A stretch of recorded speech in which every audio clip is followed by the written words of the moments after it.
What's up, everybody? Welcome back to the Freedom Podcast. I'm your host, Makai Morgan.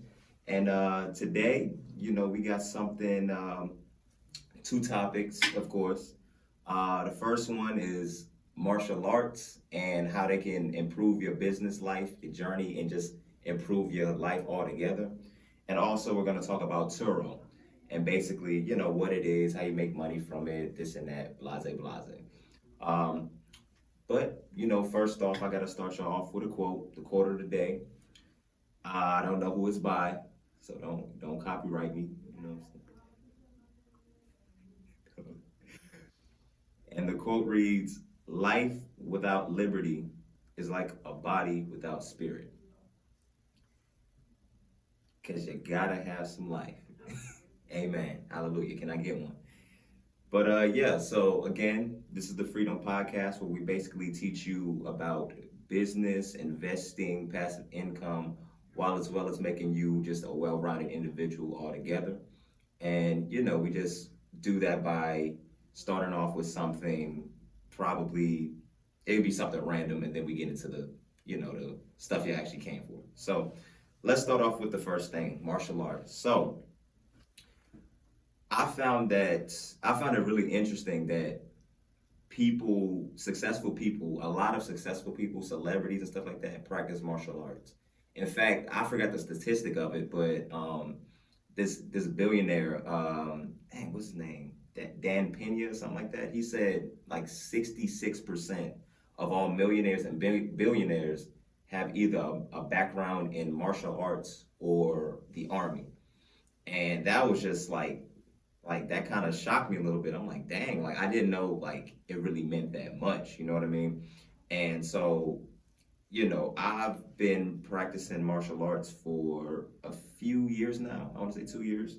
Um, and I practice a little bit of MMA, boxing, but majority jujitsu.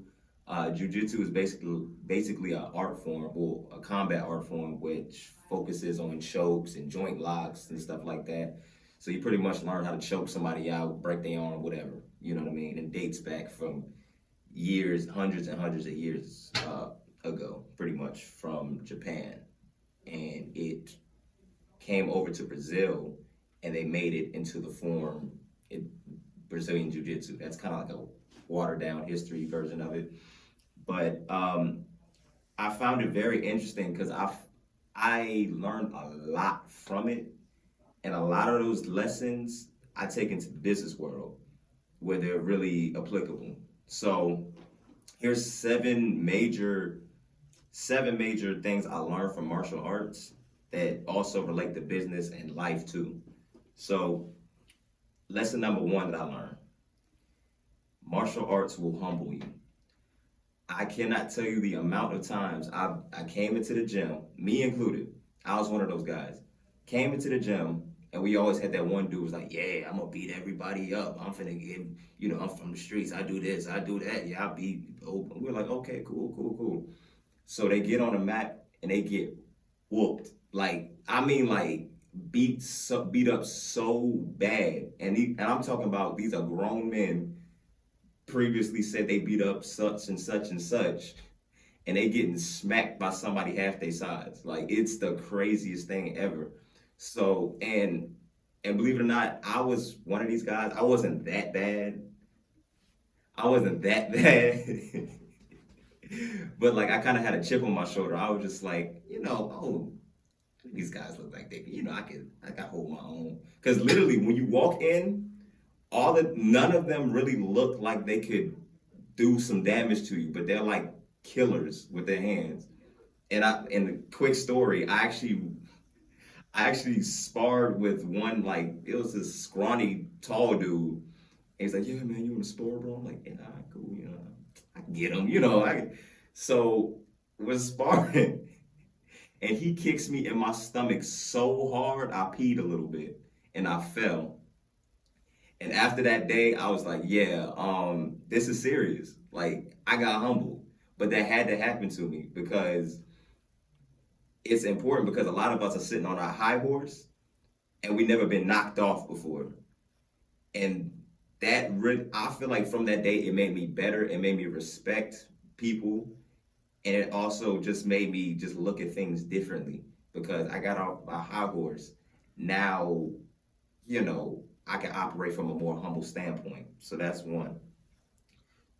Lesson number two, it'll make you more resilient. So in the business world, you'll find a lot that things won't work out in your favor the way that you wanted them to work out in. And that's completely normal. And like just with martial arts, it taught me that you're it's not going to work out all the time either. And basically it's going to feel like you can't get certain techniques right. You can't win against certain people just mopping you up, and you have to deal with that for a while before you turn around and start making progress. And one thing that martial arts and specifically jiu-jitsu taught me was that basically, it'll kind of get you used to getting beat up and stuff like that. It'll, because it has to happen. You have to learn, and it's literally a part of the process. Anybody that's in it long enough will tell you that. So that's number two. Number three, the journey is long and it requires a lot of patience. Now this is a big one because, as a younger person myself, and I said this many times, I'm not patient. I try to rush everything. Like I'll eat food cold without warming it up. Like I'm terrible, yo. Like for real. Like I'll eat a lukewarm pizza. You know what I mean? But a major thing with martial arts and stuff like that, it's a journey. You learn that it's a literally a million step journey, and it's for you to get to a black belt. So basically, there's different tiers, like different levels. So that it goes from white belt, blue belt, purple belt, brown belt, black belt. Each belt represents your experience level. So I mean, in the business world, you don't really get like a belt per se. You just get years on, how many years you've been doing something, or so you don't really get medals for it. But with jujitsu, for you to literally get to a black belt, which is pretty much like you mastering it, minimum is going to take you like 8, maybe 7, 8 years, maybe even 10 years to even get there. You know what I mean? Like that's a long time. Like I know people have heard about the 10,000 hour rule. That pretty much equates to 10 years. So for you to master any kind of skill, it's going to take, hypothetically speaking, 10,000 hours, which is about 10 years. And it's a long road. There's going to be injuries, there's going to be disappointments, there's going to be, family issues. It's a long journey. Like it really is. But in order for you to get the achievement of getting your quote unquote black belt or getting to your goal, you got to put in the time and you got to be patient with it. It's going to feel like some days that, things aren't really pushing, and some days they are, so, you just really have to stick with it and just stay down for the grind because it's a long one. It teaches you, oh, number four, it teaches you the grind of progress. So a lot of times, and Kobe spoke about this too, I believe. He said that you should love the grind. You should love the progress, like the process. Trust the process. So, and I figured out with my journey, like with martial arts and stuff like that, I started to learn to enjoy the grind of it because you learn that in those days when you're in the gym, you're in there sweating, doing this, fighting, that those are the days that are making you better. Each and every single practice, you're getting closer to your goal. And as you start to kind of take a step back and look at it from that standpoint, it'll put you in a better mind state because it's like, okay, I'm not just over here just burning calories. This is this is the best part of the process. Because once you actually get there, it's that now what moment. Like, okay, I got it, now what? but the grind is the most important part. That's literally where you're made into a champion. That's where you become an animal, like in that grind phase. That's where you transition.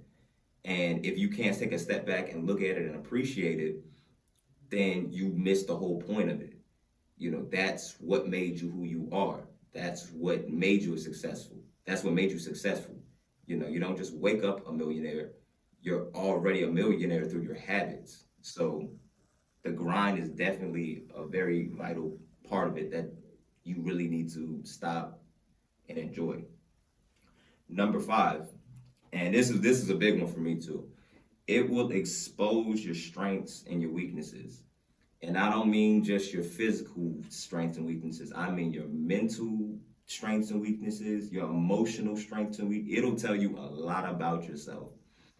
I can tell you, like, from personal experience, when I started, it taught me some things about myself that I didn't really think about. I noticed that, like, when I'm just going in there and when I'm too structured and I'm too like, oh, I have to do this, I have to do it. Like when I'm too focused on just trying to accomplish it, it never happens for me. But when I go in there, I just have fun. I'm laughing. I'm doing this. I'm I'm a beast. Like I can't be stopped. And that taught me a lot of things about myself personally because it's just like, okay, I operate best when I'm having fun. That my style isn't like a cookie cutter kind of thing. Everybody has to find their own individual style, and everybody has to find their own individual way. Like it's interesting. They'll literally teach you everybody the same thing, but everybody does it just a little different. And it's like expressing yourself and your personality. So I figured out something about me personally. Hey, I do better when I just let go and I just go. And I don't do so well when I'm too focused. So and it just opens you up. You know what I mean? And I feel like in order for you to become the best version of yourself, you have to know yourself like the back of your hand. Because a lot of people don't know themselves. So that's a very vital thing. Number 6 is therapeutic. So I can't tell you the amount of times where I was just like having a bad day, like, man, I'm pissed off. I'm this. It's not going right for me. Da, da, da. Everybody has those days. And a lot of people don't, I guess, believe in therapy and stuff like that. Like, going to talk about things to people. So I found that martial arts is like a release. Like I'd be pissed off. I go in there or stressed out about something that didn't go right today. Go in there, come back and like, yo, what was I mad about? I can't even. Like, what was I even? What was I tripping about? You know what I mean? Like literally, it's like designed to where when you're doing it, you're all in it. And it's like all your worries just kind of fall off your shoulders because you have to be in this moment completely to really get it. Because if you're not focused, you could get hurt. Somebody could knock you out. Somebody could slam you on your head. Choke. You know what I mean? Like you have to be 100% there. And it just seems like when you in there just releasing that energy, it's therapeutic. It's like healing. You know what I mean? So I would urge, people, if you having a bad day or something like that, go to the gym. Get something in, and I guarantee you that you'll be thinking less about your issues or if not thinking about them at all while you're in there and doing it. So that's number 6. And last but not least, number 7, which I feel like this is one of the biggest ones, you'll get comfortable with being uncomfortable. So what I mean by that is basically a big disease today is a sneaky one called comfort. Comfort will make you not want to jump to jump to the moon, metaphorically speaking. Comfort will make you not want to be the best version of yourself. And complacency, I feel like the biggest disservice you could do to yourself is not living your full potential when you have God-given ability to do anything you want to do. And what I found about martial arts, how this really helps you out, is basically there's nothing scarier, and I can tell you from personal experience. And mind you, I'm like 5'8", maybe a buck 170, soaking wet with rocks in my pocket. There's nothing scarier than somebody on top of you trying to choke you that's twice your size, and you have to stay calm. When that first happened to me, I wanted to cry. I was kicking. I was trying to get up. I was trying to run. Yeah, because if you've never been in a really uncomfortable situation like that, you'll panic. A lot of people will panic. They'll stop breathing, this and that, whatever. But as I kept going, as I kept learning new things, now when it happens, I'm like calm. I'm completely calm. They could be throwing punches at me. They could be trying to choke me. They could be trying to do whatever. I'm completely calm, and I'm literally just watching everything just happen. It's like everything just slows down, and you actually get to see everything. And that's really helpful because a lot of people, when they're uncomfortable, they like to shut down. They want to quit. They want to fold because they've started facing a little bit of discomfort. But ultimately, you can't grow without discomfort. Growing hurts on this journey, and with business, there's going to be a lot of times where you're going to be very uncomfortable. You're going to be broke. You're going to be hungry. You're going to not have as much sleep. You got to be comfortable with being uncomfortable for a while because ultimately, the key word is a while. I don't know how long it's going to be for you. Maybe 5 minutes, 5 days, 5 years, 5 months, whatever it is. Just take a little discomfort. I guarantee you, it'll make you a stronger person. And martial arts, it has a really great way of doing that.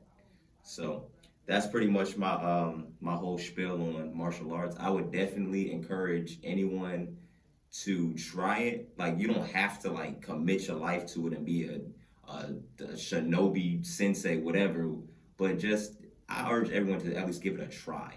And it doesn't matter which one. You could box, you could Muay Thai, kickboxing, jiu-jitsu, wrestle, whatever. It doesn't matter. I would say just try one and just see how you like it and just see what it does for you. I guarantee you it'll make your business world better. And it'll just improve your life and your whole well-being as well. So, yeah. So, let's get into the business stuff. So, like I said, we're going to talk about Turo today. So, what is Turo?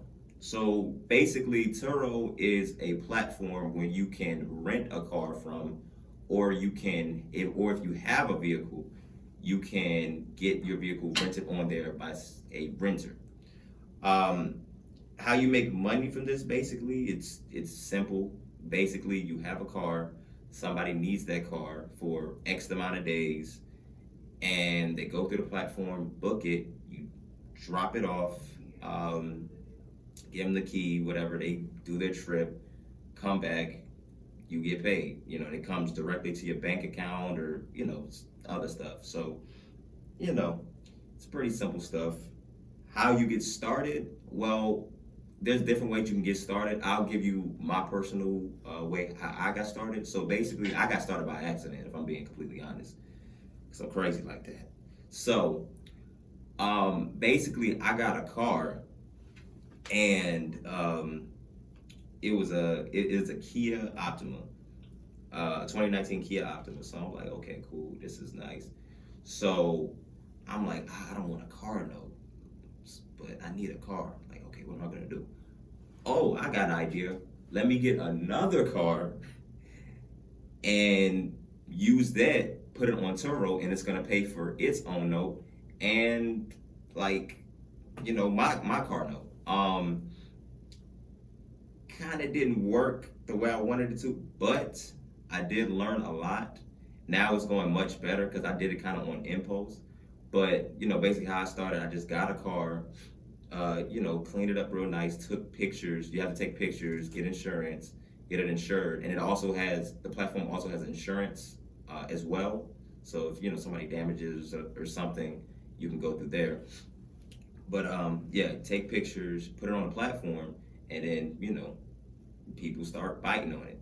You know what I mean? So that's pretty much how I got started. But I would also urge you, I'm not like a CPA or anything like that, but I would urge you, if you do get a vehicle, you definitely want to, it would help to put it underneath an LLC, like put the car in a business name, because there's like more tax benefits and stuff like that if you have a car in a business name, like, write-offs and stuff like that.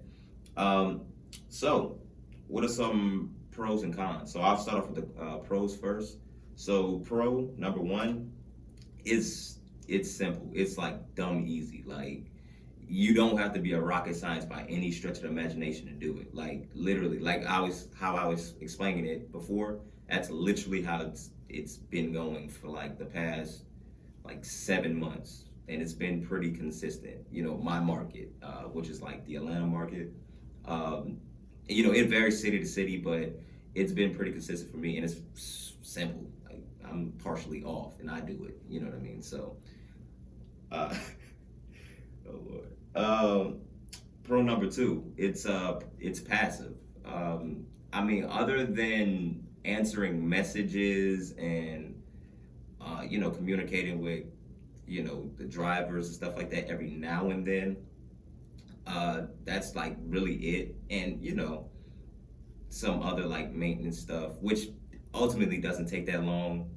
It's pretty passive. Like you just give them the key, they do their thing and bring it right back. You can even leave the car in like a parking lot. They could just come pick it up. You can have like a padlock, however you want to do it. And another pro is that it's easy to scale. Like, cause I'm also kind of into real estate too, but I noticed that it's much easier to get a car than it is a house. So if you think about it, like a, if you have one car, like, and it doesn't even have to be like a super duper nice car. It could be like a Kia, like mine. And on average, it generates about $700-800 a month cash flow. Um, and if you think about it, like a rental property, a good rental property, like a monthly rent, like cash flow, a good rent would be like $300-400, like a month, and that's from a whole house. So I'm like, like there's something in this because the overhead is lower because it's a car. A car's not as expensive as a house. The expenses aren't expensive as a house, and you make just a little more. So it's like, and it's easier to get, So you can definitely scale this business pretty quickly. Like you can go from one car to like 10 easy within a year. Like simple. So some cons that I've personally experienced. So con number one, you run the risk of them damaging or wrecking the car. Now, thank the Lord, my car's never been wrecked, but I have had situations where I've had renters rent out my car, and I came back and it was like a big dent or something, or like a scratch on like the bumper or something like that. And it was actually one lady, she left a big scratch on the front, like you had to know it was there. I know and if she probably not watching. She knew, you knew it was there, bro. And she didn't say anything about it. So when I went to go pick it up, I was like, "Hey, ma'am, did you know that like there's a scratch on the front of the car?" She's like, "Oh no, I didn't. But I'll work it out." So luckily, she was nice and everything like that. But and also we didn't have to actually get it repaired because it was just like paint or something like that. So I mean, that's really the biggest thing, and like curb rash, like them like hitting curbs and stuff like that. Other than that, it hasn't really been any like major things, but it can happen. I actually have a brother that had his entire car wrecked, but he got reimbursed, so he was able to get another one. So, but that is a risk you run, damage and getting it wrecked.